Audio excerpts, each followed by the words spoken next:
Good afternoon, everyone. Welcome to our 2022 Correctional Officers Election to Transfer Service Credit webinar. My name is Karen Simpson. I am the Education and Training Manager for the Maryland State Retirement Agency, and I have with me the Megan Myers. I'll let you introduce yourself to everyone. Good afternoon, everyone. I am a Deputy Retirement Administrator here at the agency, and I will be helping with the transfers and with this project. And we also have Mary Beth Pergursky, if you want to introduce yourself. Sure, thank you. I'm Mary Beth Podgorski. I'm with the Business Operations Office, and I work as a business analyst, and I'm here to help assist Karen with any questions you may have. Alrighty, so let's get started.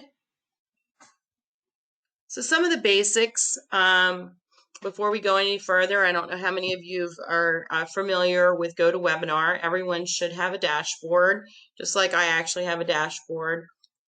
If you are having any trouble, this is an internet presentation, so therefore you're going to have to log back out and rejoin, come back in. Usually that takes care of whatever issues may be. You can minimize that if you would like. Your microphone is automatically muted. If you have sound, if you have a microphone and you would like to ask your question, you feel like you're having trouble asking your question by typing it out, you can notify us in the question section saying, hey, I have a mic and I really need to ask a question. Can you turn it on? And we will be happy to do that so that you can ask your question. You can also raise your hand. Let's make sure everybody is actually able to hear us. So if you can raise your hand to let me know you know how to use that feature. Tanisha, great. Tyra, William, fantastic. I get to play Miss Sally here. Rosalind, good. Looks like folks know how to do that. Now we also want to make sure the handout, so basically the presentation that we have, is there in the dashboard. You should be able to download that from today's presentation to print that out. And then in addition, I want to make sure everybody knows how to actually ask questions, since there isn't a single, that screen is blank. So show us that you know how. Either say hello to Mary Beth, to myself, Karen Simpson, or to Megan. Make sure that we know that you know how to use it if you have a question. So Michael has already jumped in there and been the first one to say hello. Excellent. Oh, Pauline, hello. It's good to see you on here. So you do have some local folks that will be able to help you. This is not their first rodeo. Pauline Forney, she is a very good retirement coordinator, as well as Phil will be also able to help you through this process. I have lots of confidence in them being able to do a really great job. Let me get my screen back up here. Great, great, great. And we will continue on.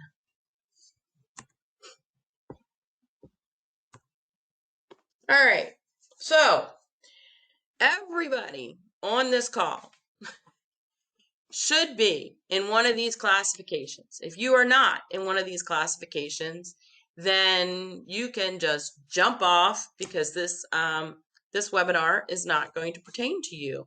So we are specifically talking to individuals who are affected by the House Bill 763, that all individuals who were currently serving in these positions on July 1st, 2022 with the Department of Juvenile Services would be enrolled in CORS. So Case Management Specialist 1, 2, and 3, Case Management Specialist Supervisor, Case Management Specialist Program Supervisor, and Group Life Manager 1 or 2.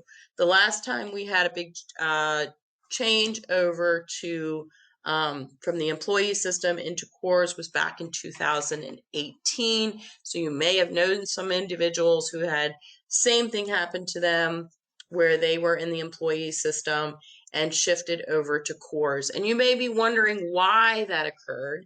And specifically, legislation was put forth because CORS provides a higher benefit, allows you to retire earlier, and all that other kind of stuff. So no matter what, legislation was passed. Anyone that is in these positions was transferred into CORS. So you are no longer in the employee system. You are enrolled in the correctional officers. If anybody's on this call who already has an account with my SRPS, you will be seeing that once the payroll is reported, that you will automatically be transferred into that, which is why we need a new enrollment form because you are changing systems. So hopefully everyone has completed that. You've been informed by your HR department that you need to complete a new enrollment form, and preferably you check who your beneficiaries are because it's a different system. So you can have different beneficiaries for your core system or your employees system. So as I said, anybody who is not in one of these roles, that this conversation is not really about you. This isn't just about transfers. It really is specifically to individuals who were transferred based on this House bill.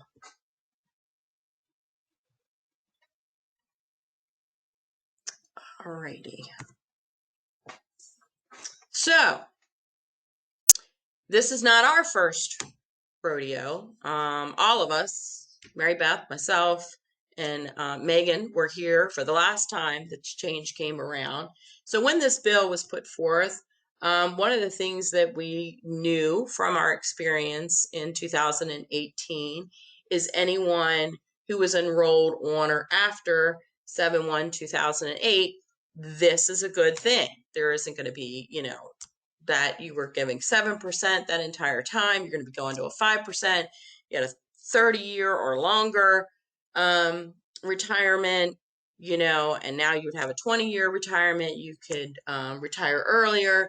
This wouldn't be any impact on disability benefit. We knew that for a fact, and therefore built into the bill was anyone who was hired on or after, enrolled on or after in the employee system 7/1/2011 was automatically transferred into CORS. That means all of their employees' credit is put into their CORS account. And once again, if you have a MySRPS, you would automatically see that. And we do know this is definitely in your best interest not to have these two separate accounts. It would allow you to retire early and all that other kind of stuff. So if that applies to you, you would have received a letter specifically that stated that. And as I said, it is definitely in your best interest, which is why it was built into the bill. Erin, Yes. it's 7/1/2008. Just left something you said 2011, but it visibly shows 2008. That's the right date. And these mandatories have not gotten a specific letter about a mandatory transfer. Everyone on this call would have gotten the same letter advising them of the legislation. The mandatory transfers will happen in the fall at the same time that the optional transfer information will go out. So if you are one of these people that enrolled into the state retirement system in one of these positions after 7/1/08, you will have a surplus of contributions, and we will send you all of that information, but you don't have the ability to elect to transfer your service. It will automatically be done for you. And as I said, definitely because it's in your best interest. Thank you, Megan, for the clarification. I appreciate it.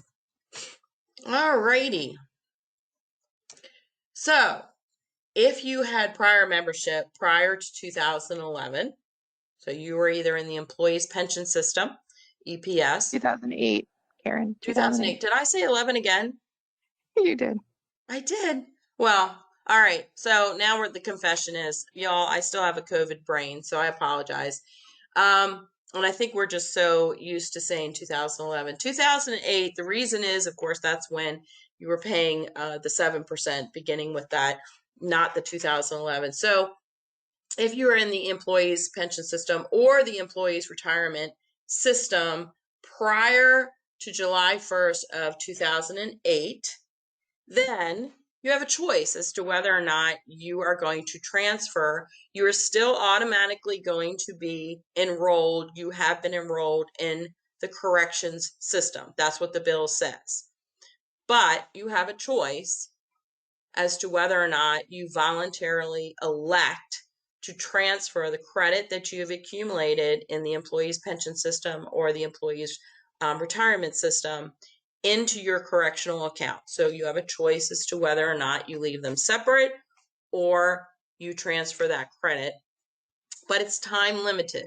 Title 37 has a limited time, and that means from the time that you start in the new system until you have 1 year to make that decision. So the clock started on June 30th of 2022 or July 1st, and it goes until the end of our fiscal year is June 30th, 2023. This is why we are doing this presentation and the other information that we'll talk about.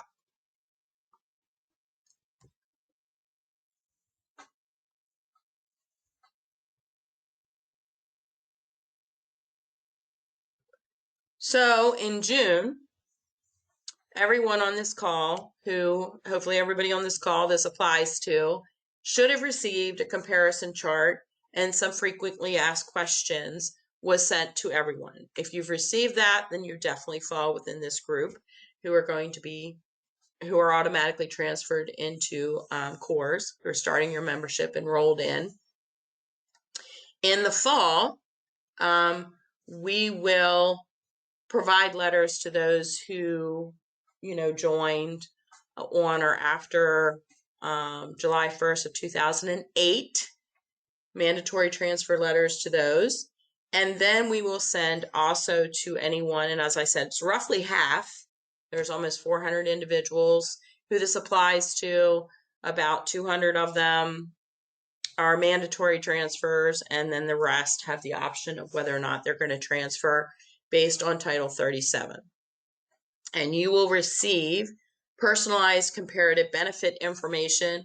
And I would urge you, wait until you receive that till you actually see it, as to what whether or not you want to transfer your credit. And if you have a deficiency, it'll let you know those deficiency letters and bills for combining the credit will also go out for you to make an informed decision. Karen, we do have a comment in the chat. We have something from William Harvey where he did not receive the letter or the comparison chart. He did call the State Retirement Agency and was advised that we have an incorrect address. So once we receive that change of address and we can get the system updated, we can definitely provide you with another copy. We also have another question from Miss Williams. Who would the email concerning comparison charts come from? And also from Miss Ward, what if you want to transfer before the fall? Well, you're welcome to transfer before the fall if that's what you want to do without actually seeing. Okay. Hold As on. for Let William, me I think it's a routine letter, right? I mean, it's the same letter going to everyone. So as far as, William goes, I think we can get him something, right, Megan? So when Mr. Harvey's information gets updated, we will send out a new letter, but this is a reminder to make sure that your current address is up to file with State Retirement because our mail does not get forwarded. So you need to make sure that you're reaching out and to your employer, to your payroll department, and making sure that your current address is on file with us.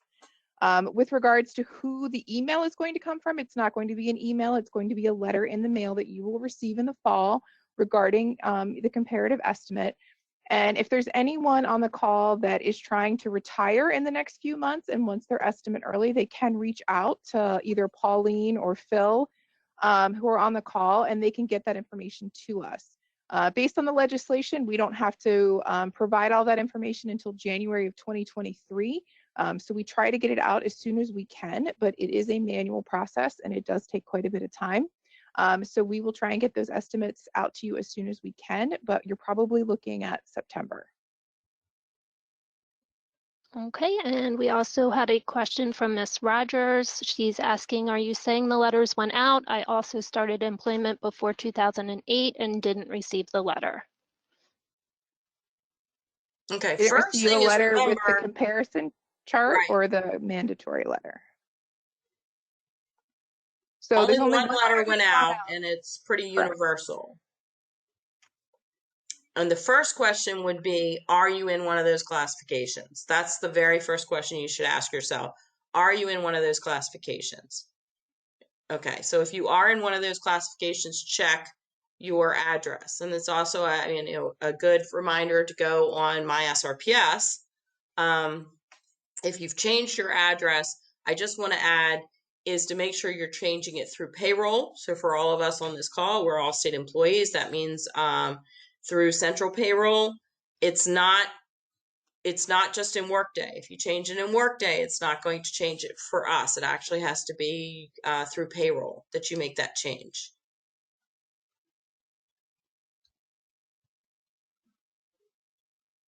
So, and we can, like I said, if you have that issue, you can get that information to Phil and Pauline, and we can look into it. But once again, make sure you're checking that address. Make sure you are actually in one of those roles. Because I do believe all the letters, the general letter went out, right? Yes, they have, and we sent a second round with all new hires at the end of May and the beginning of June. And Phil and Pauline actually have a PDF copy of all the documents as well. So they can provide it to you, or they can reach out to me and let me know who needs it. Okay. Okay. And we also received another question from Ms. Robin Sizemore Stewart. She says, I got the comparison letter already. After submitting the form, I thought was changing my time over. Are you saying there is more that needs to be done to transfer over? If you are someone that, of course, is hired after, only thing you're going to have to do is making sure you've completed the Form 1. If you were hired after July 1st, of course, you don't have to because you're automatically, if you're in one of those roles, going to be in there and you've done everything you need to do. If you do have credit in the prior system and you were hired after 2008, we are going to transfer you automatically and we don't need anything else from you. You're good. I mean, And we will provide more information to you, but the comparison charts that went out are generic comparison charts. We're talking about personalized ones that are going to go out in the fall. Right. And we'll talk about, we're going to get into that into a minute. We'll show you. So what have come out already? What you see on the screen right now that we're going through, this is the very generic comparison, right? This is if you downloaded from our website one of the pamphlets and you were comparing the two different pamphlets, you would see that if you are hired prior to 2011, it was in the employee's pension system was 7% annual salary. Anyone who is after that is still also paying 7% annual salary. CORS was 5%. So there's a 2% difference there. That's what you would see if you were looking this up. This is the information that came out. Also, you would know that if you were hired prior to 2011, your normal retirement in the employee system would have been age 62 with at least 5 years. Remember, that's your, that's your vesting period is 5 years. Whereas if you're hired after 2011, instead of age 62, it's 65 with 10 years of service credit and then the rule of 90. You also can see there is a difference between what the formula we're using prior to 2011 has a higher formula than those who are hired after 2011. So then you go to the last one. This is why we say this is why the unions advocated for this. This is where it came from, is that you're paying less in contributions, yet as you see here, you can retire earlier, you can retire younger, and you can also the formula we're using is 1.818, which is higher than the 1.8 or the 1.5. So it is a greater benefit. You can retire, as we said, retire earlier, higher benefit. But this is not specific to, anyone on this call, whereas the letters that'll go out later will be very specific to your account. So this is what you had already received. Early, you can retire at age 55 if you're hired before 2011 with 15 years of service credit. There is a reduction of 6% per year that you are under age 62 with a maximum reduction of 42%. And if you are hired after, then rather than age 55, you could retire at 60, still with the 15 years of service credit, still has a 6% reduction. It's 30% because, of course, there's a less, it's only 5 years instead of 7 years. But, here's the thing. In CORS, it says there's no early, but if you look up there, you're already able to retire for a full benefit. There is no reduction. So if you're age 55, you can retire and it's a full benefit. That's the point. You don't need 30 years of service credit. You only need 20 years. Once again, it's a better benefit. You can retire earlier with a higher rate. Vesting is pretty much the same, depending on whether you're hired before or after. So it's the 5 years for anybody who was hired prior to 2011. It's 10 years for anyone after. That's not going to change for you in the correctional officer system. For disability in the employee system, because it's a pension system, it is projected to the normal age of retirement. So for ordinary disability, that would be age 62.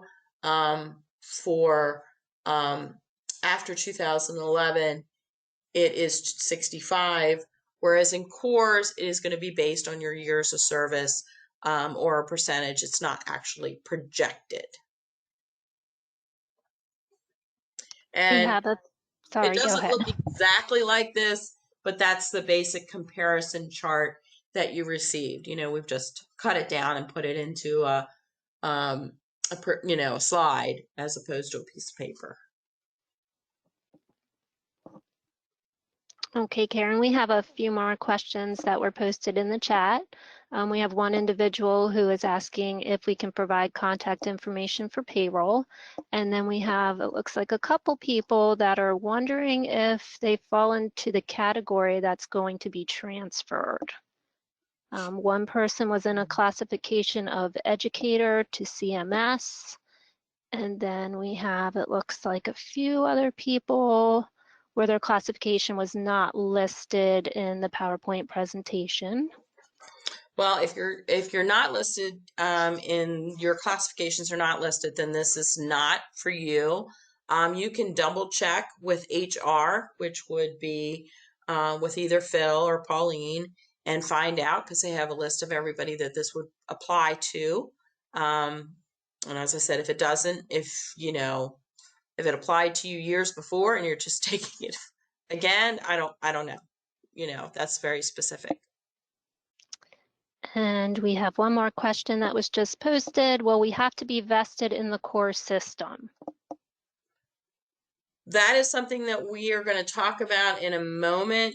Specifically, if you don't have a choice, then you will vest about the same time as before, because your credit, if you're hired after 2008, it's going to be based on the credit that you've earned,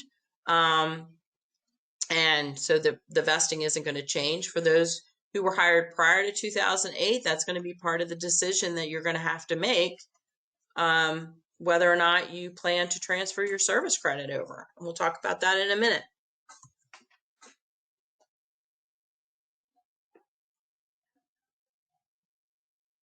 So, as I indicated, the reason that entire group of over 200 and some people are being automatically transferred is because for anyone who begins after 2008, started in the employees or the retirement or employees pension system after 2008, it is it's to your advantage to transfer over. So that's why you were automatically transferred over.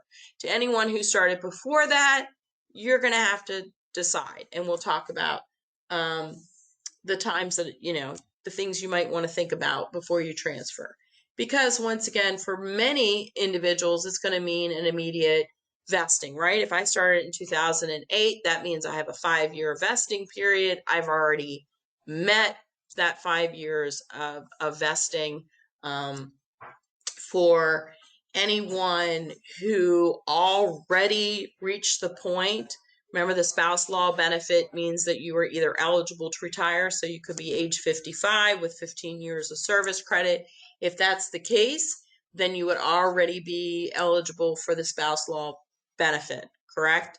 Or you were getting ready to retire. So you can retire earlier. You will have your full unused sick leave credit if you transfer your service over. We'll talk about its impact on unused sick leave if you don't transfer.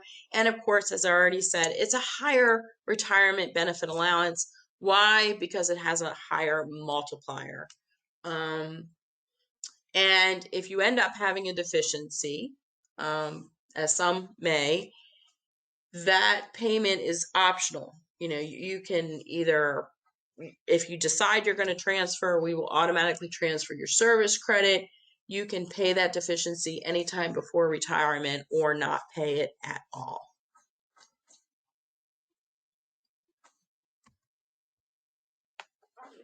Okay. So we just had a question pop up.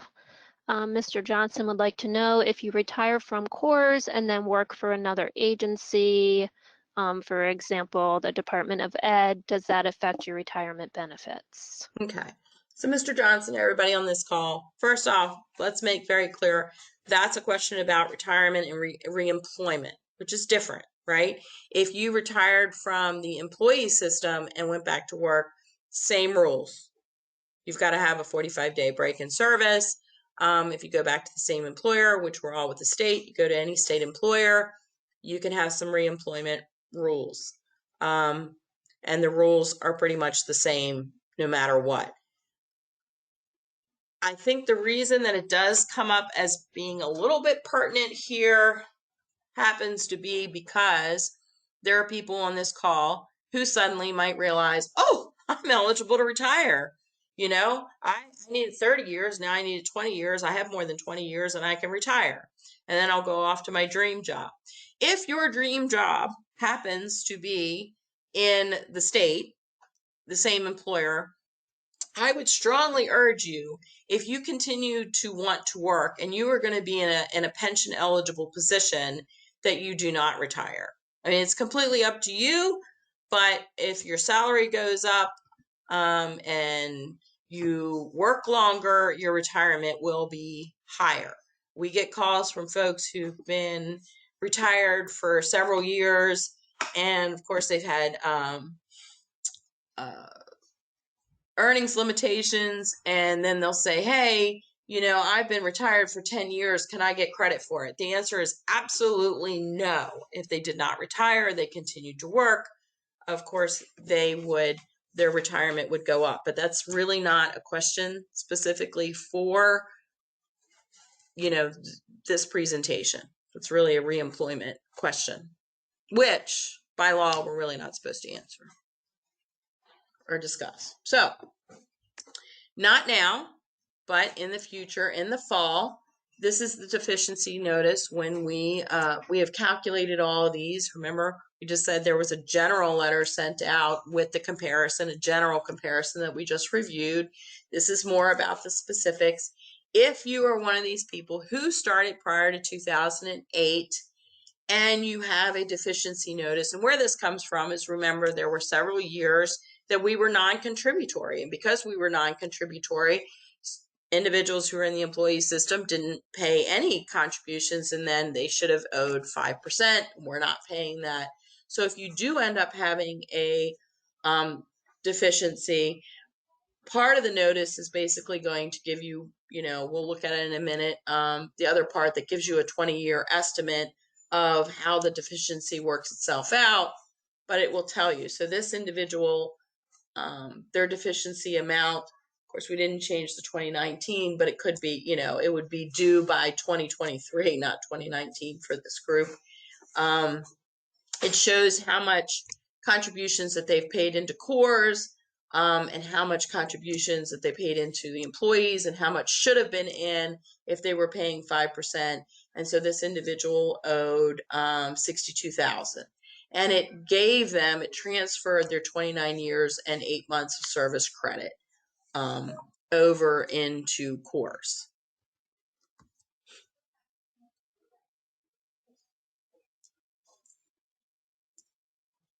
So those hired prior to 2008, if you are transferring you may not want to transfer if you're pursuing a disability claim, because as we said before, it would be projected to your normal retirement age.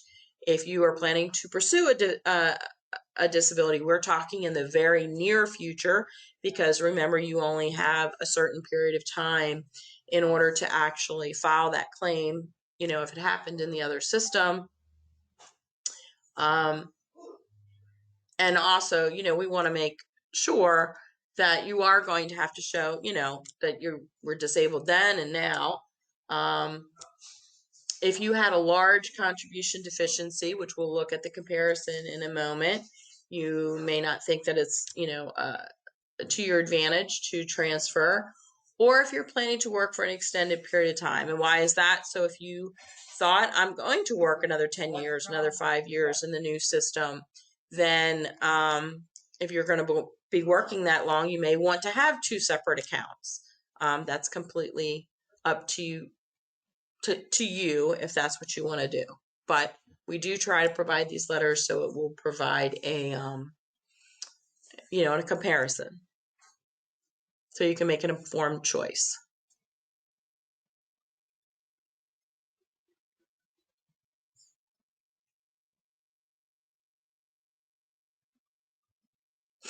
So I think there was a question about a deficiency, and they were leading me into the next slide. So you can transfer, if we send you a letter and we say you're going to have a deficiency, or if you're, I forget who it was, says you were just going to automatically transfer, didn't want to wait. I think it was Sarah that said they were going to transfer before getting the letter. That's fine. I mean, if that's what you want to do, we will still send you the letter. Can you transfer without paying the deficiency? Absolutely. Title 37 allows you to transfer your service credit. You don't have to ever pay it, but it is going to accrue interest over time. Choice is totally up to you. We are trying to provide you as much information as we can to make an informed decision, but ultimately the decision is going to be you. If you don't pay the deficiency, it is going to accrue interest at 4% each year. And you will see that if you're looking at my SRPS, you will see that you have a deficiency and that it will go up each year because it will accrue interest. If you can pay it anytime before retirement. If you don't pay it before retirement, then we will reduce your benefit based on that deficiency. And you won't be able to then pay down the deficiency after you retire. It has to be paid before. And that will be, a lifetime reduction if you don't pay it before retirement. But once again, it's completely up to you. And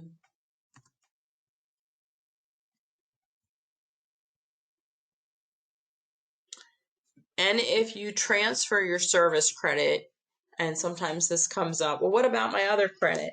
When you transfer your service credit, it will all be in CORS. It will all be in the correctional officer system. You will no longer have an employee's system. And once it is done, then you can't, I don't think I wanted to do that. Let me transfer it back. Unless you went to another job, like I believe Mr. Johnson was talking about. If you went to another job that was not in CORS, then you could transfer your credit back. But if you don't return to a job that's in the employee system, your credit is there. We have a few questions regarding deficiencies and how someone can pay a deficiency. Would we be able to address that, how an individual would be able to pay a deficiency? Oh, absolutely. You know, if it's a small deficiency, you could pay it writing a check if you have that money. If you have a 401k or some other type of IRA, or a friend who likes to give you money, you can pay with it that way. The likelihood of having a deficiency is if you have been in the system like myself. I started in 1994, so I do have several years in which I had, you know, was non-contributory. And, you know, if you had, you know, several years that it was non-contributory, then you probably will have a deficiency.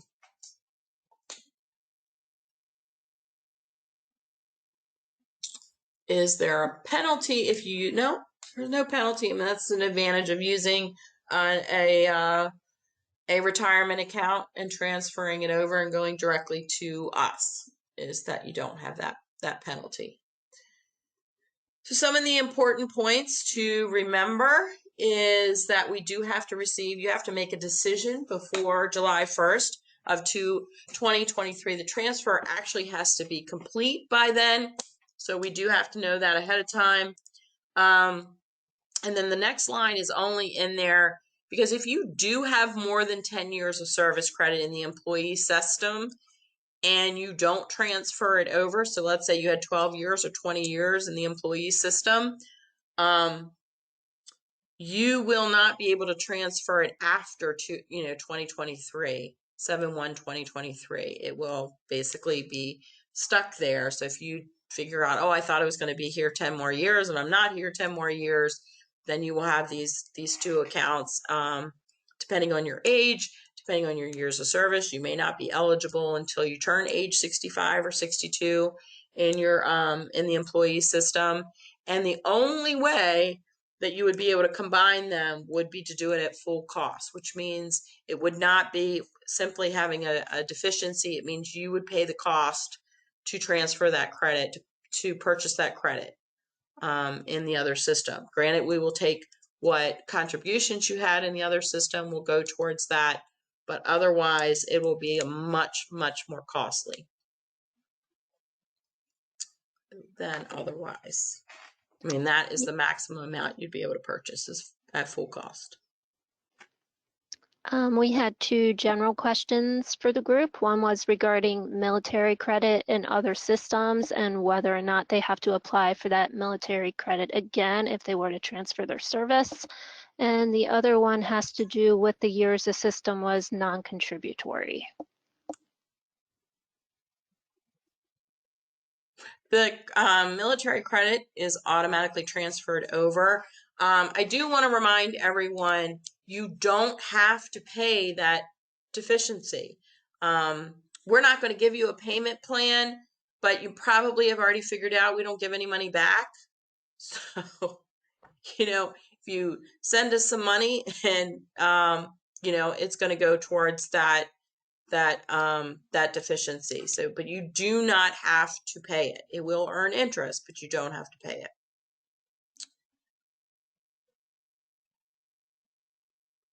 And that is the point with the non-contributory is it is actually from when the pension system began in 1980 and the retirement system closed.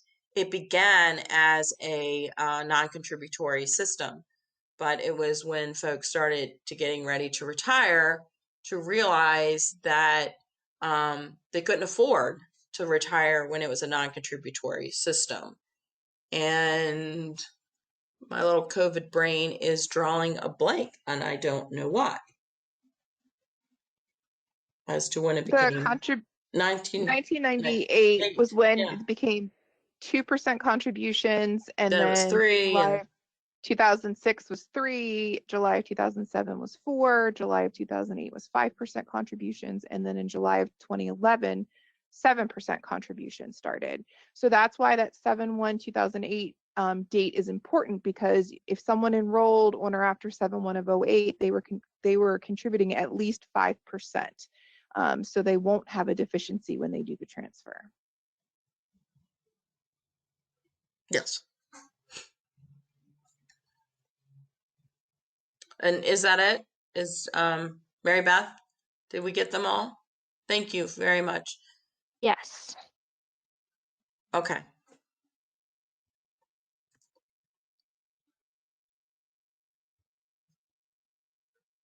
All right. If you are not automatically transferred, if you are automatically transferred, you do not need this form and you could have been off this call a while ago.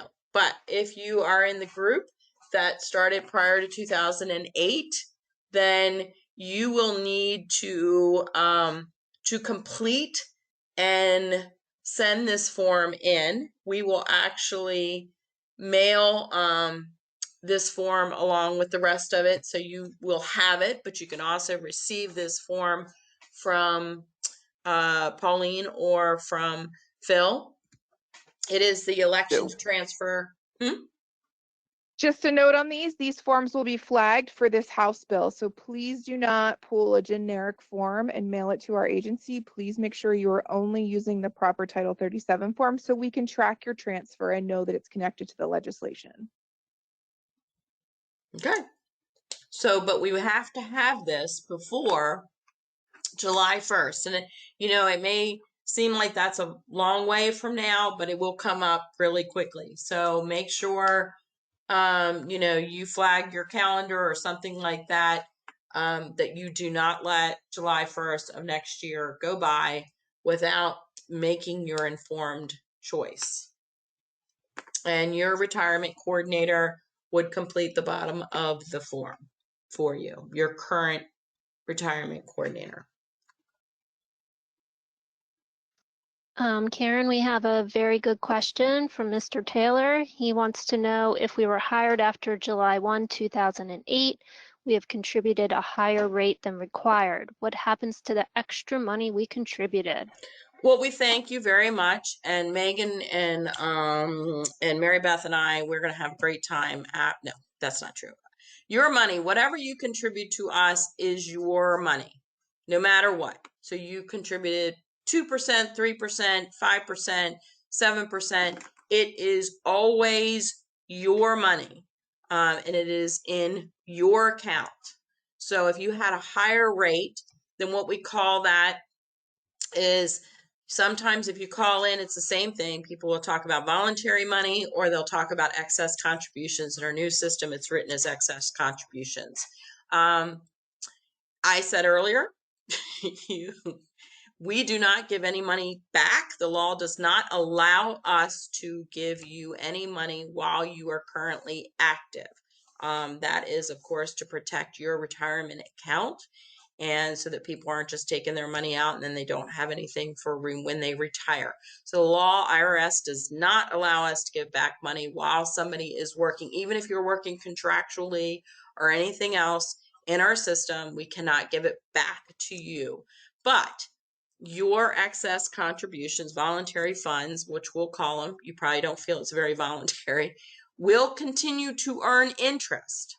And when you retire, you will have a choice as to whether or not we give them to you in a lump sum at retirement, or do you want us to roll that into your benefit? And so when you do an estimate, same thing with my SRPS, it will see that you have voluntary or excess funds, and it will give you an estimate. Hey, this is how much money we would give you in a lump sum if you took it out, and this is what it will be if it's rolled into. So that's a great question. Thank you. We have a few more questions. One came from Miss Andrews, and Megan was able to answer that in the chat, but just for the group, she wanted to know if employees already sent in a transfer form, do they have to redo one after receiving from retirement, or is the original form okay?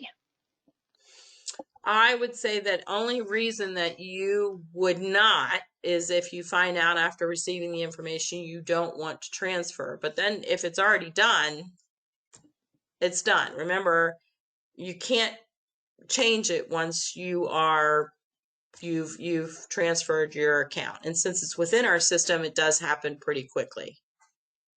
So Karen, I responded to that one. So we actually hold those transfer forms. So we want to make sure that you are educated on your transfer. So we will hold those forms. until you get your comparison estimate. Once you get your comparison estimate, we will reach back out to you to make sure that you have not changed your mind, which is why we ask you not to send those transfer forms. Just wait for us to send them to you with the information that you need to make that educated decision. And specifically to send the form that we've marked as being special for this. We have a couple more questions. Mr. Johnson wants to know, if you transferred 20 years or more, when can you retire from CORS? So it sounds like maybe he's pretty close. Mr. Johnson, we could send you your retirement forms. That's why Megan said, if you are ready to retire now, please reach out to Phil and Pauline, and so that we can get your estimate right away. And I mean, if with this transfer you're eligible to retire, then that's important to know. And we have a couple more questions that go back to our voluntary funds or our excess contributions. Mr. Taylor says, will we be able to do those estimates for our excess contributions on the SRPS website after the transfer occurs?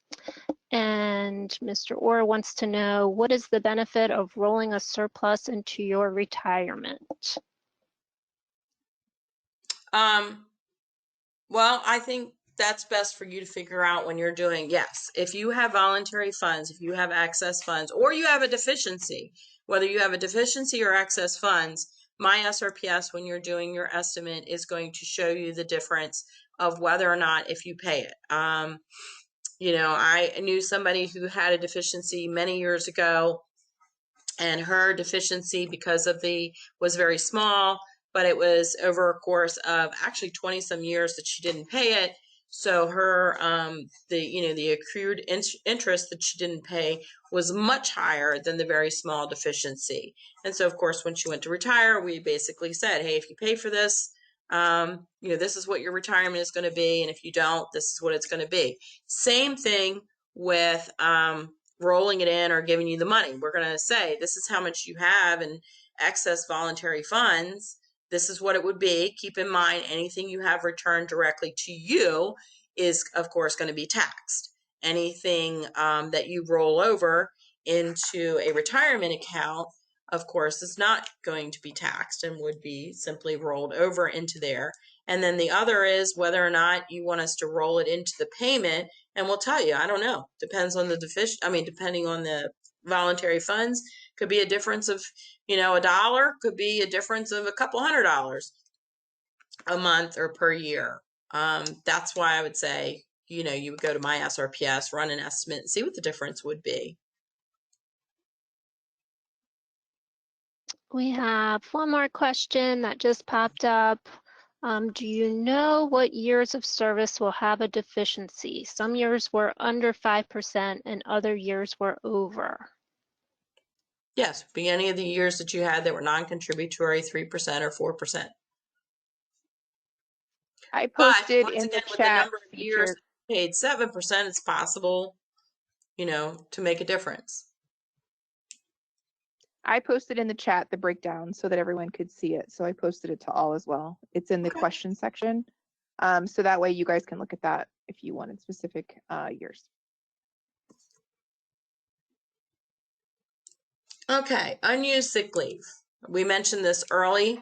I will say that actually the way that this bill came down in the very first place, just so that you know, was someone from years ago, 2008, I believe, an individual who, it was the other way. It used to be that in certain positions within the prisons had to transfer into the employee system, and their issue was about sick leave. They had two separate accounts.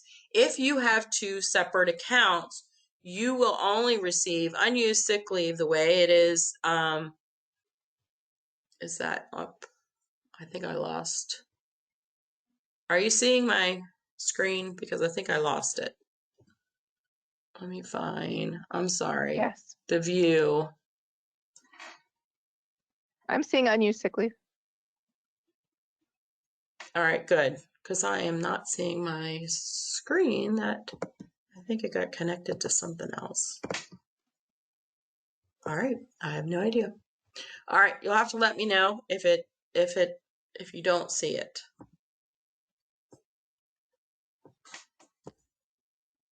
All right, so if you have a lot of unused sick leave, one of the issues that is not going to come out on the comparison, the letters that we send you, is not going to have anything to do with unused sick leave. So if you have a lot of days and not hours, a lot of days, obviously hours will convert into days, convert it into days. If you have a lot of time of unused sick leave, if you don't transfer it over, the shock might come. Let's say you transfer now, you already have 20 some years. You don't do the transfer. You go into CORS, so you have separate account. You have 20 years in employee system, and you spend another 10 years in the correctional officer system. So you have two different accounts. You're going to transfer. You're going to retire. When you retire, you're only going to receive the amount of time that you've been in CORS. So multiplying 10 years, 150 days worth of unused sick leave. If you have a lot more than that and you do not combine your account, then, as I said, you could end up not receiving all of your credit for your unused sick leave, because your other account, your employee's account, if you don't make that transfer before the end of the year, is going to be inactive. That's what it's going to be considered. So you want to take that into consideration with unused sick leave.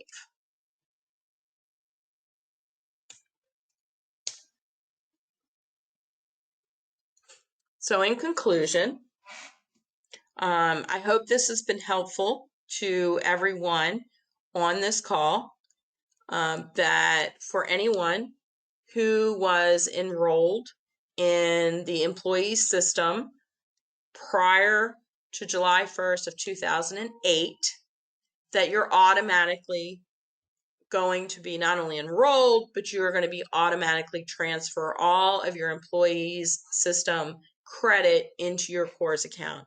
Because once again, in the best interest, it's a better system. That's why.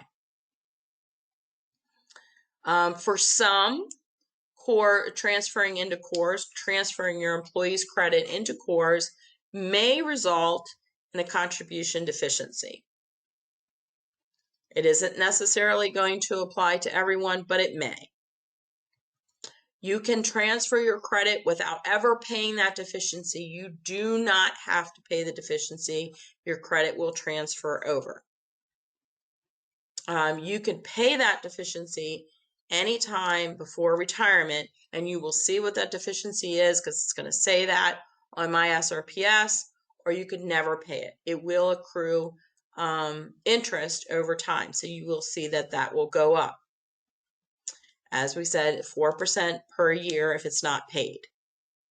If it's not paid before retirement, then the benefit is going to be reduced for a lifetime. Every time you run an estimate, if you have a deficiency, it is going to tell you this is what it's going to be if you pay your deficiency. This is what your benefit will be on a monthly basis if you do not. It will also do the same thing for voluntary funds. So,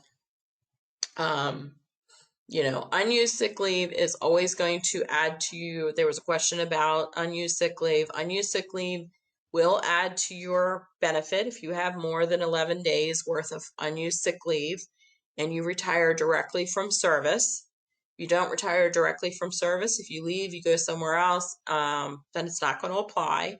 And that's what we're saying. If you don't transfer your service credit over into your CORS account, then it's only going to be based on the number of years that you have in CORS. And that's it. Thank you very much. We'll stay on if there's any. Mary Beth, are there any other questions?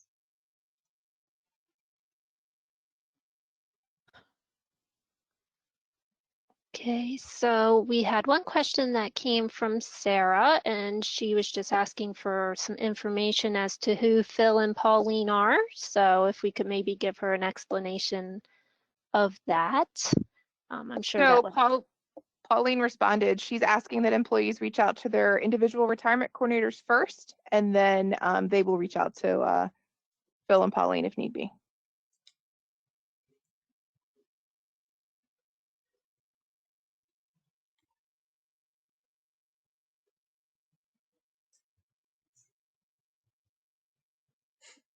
All right. Megan, is there anything else that you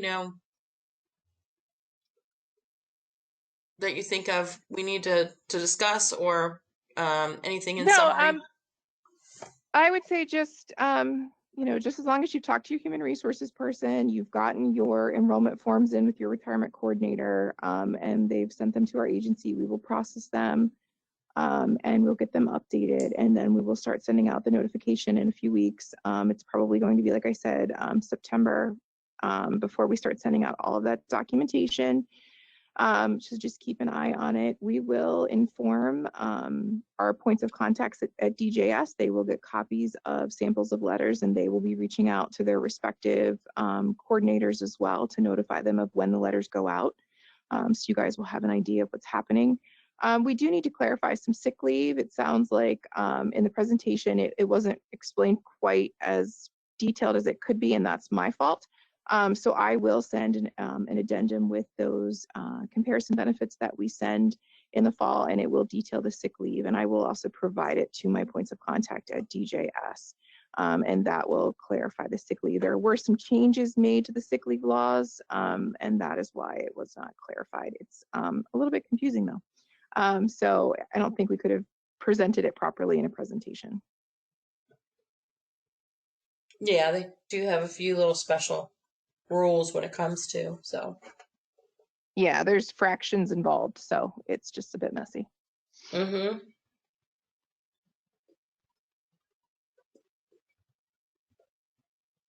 So it looks like we have a few more questions. One is related to my SRPS and whether or not somebody needs to receive a new registration code. So for that individual, you can contact our agency, and I'm sure we'll provide you with that phone number and a summary, or you can actually go onto our website and request a registration code yourself. So if you're not already enrolled in my SRPS and you would like to, please visit our website at www.sra.state, or is it at .maryland.gov now, isn't it? Mm-hmm. You guys changed that one on me. It's been a while. Just Google Maryland State Yeah, Retirement Agency, that's it'll probably the pop up, I easiest thing to promise. do. It sure will, that's for sure. It looks like we have a question from a Miss Williams. If I started after 2008 and have 1,000 hours of sick leave, will I get credit for 15 days for each year since I started, or each year after 2022?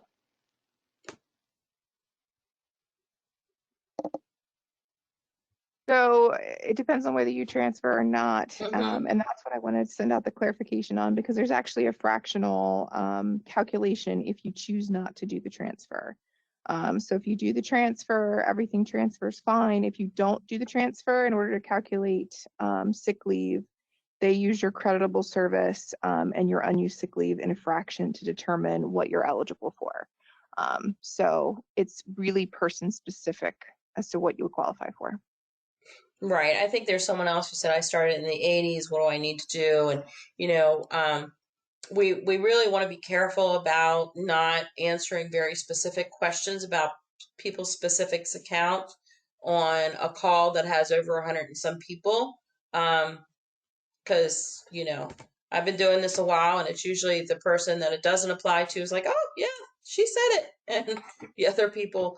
So we really wait for those letters. Those letters are going to give you information that is very specific to you. I would say in the meantime, what should everybody do? If you are not already on my SRPS, I would say go to our website and sign up for that. That really is going to provide you with all the information that you need about your current account, what you have in your current account, and to be able to play with the estimators until we can get that information out.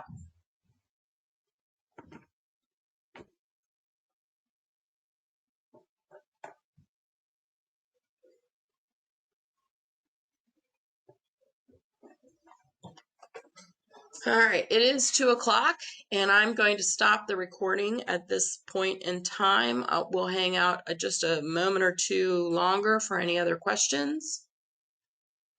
And then